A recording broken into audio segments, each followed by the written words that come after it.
TOS1A thermal rocket may be the most dangerous weapon before nuclear. When it comes to thermobaric weapons, the term sounds ominous. Thermobarics are also described as aerosol guns or vacuum bombs, terms that may sound worse to you. To implement this deadly concept, Russia has a TOS1A multiple launch rocket system that fires a thermobaric warhead to rain down death and destruction. Even the Russians call them heavy flamethrowers. This weapon lends itself to what I call saturation and mass retaliation tactics. In broader terms, this means that artillery in Ukraine turned back the clock on the horrors of the First World War. First, before we get to the broader aspects of the artillery used in war, let me examine thermobarics in more detail. Thermobaric works as a fuel-air explosive. There were two separate explosions. Think of it like this.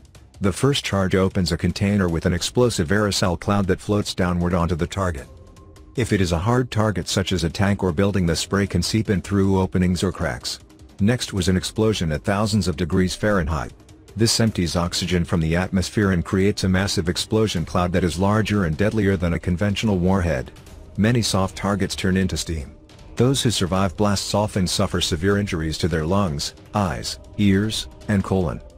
Although not prohibited by international law, human rights observers consider its use a war crime, especially when used against civilians. The TOS1A is a more advanced variant than the original TOS1 from the Soviet era. TOS1A was introduced into the Russian army in 2001 and is used in Chechnya. The launcher is mounted on a tracked vehicle with a T-72 chassis. A crew of 3 soldiers operates the system. The rocket is 220 mm and there are 24 tubes. Each rocket weighs at least 381 pounds and has a 29-pound warhead. Fortunately, the thermobaric rocket on TOS1A has a shorter range of 3.7 miles than a typical multiple launch rocket system.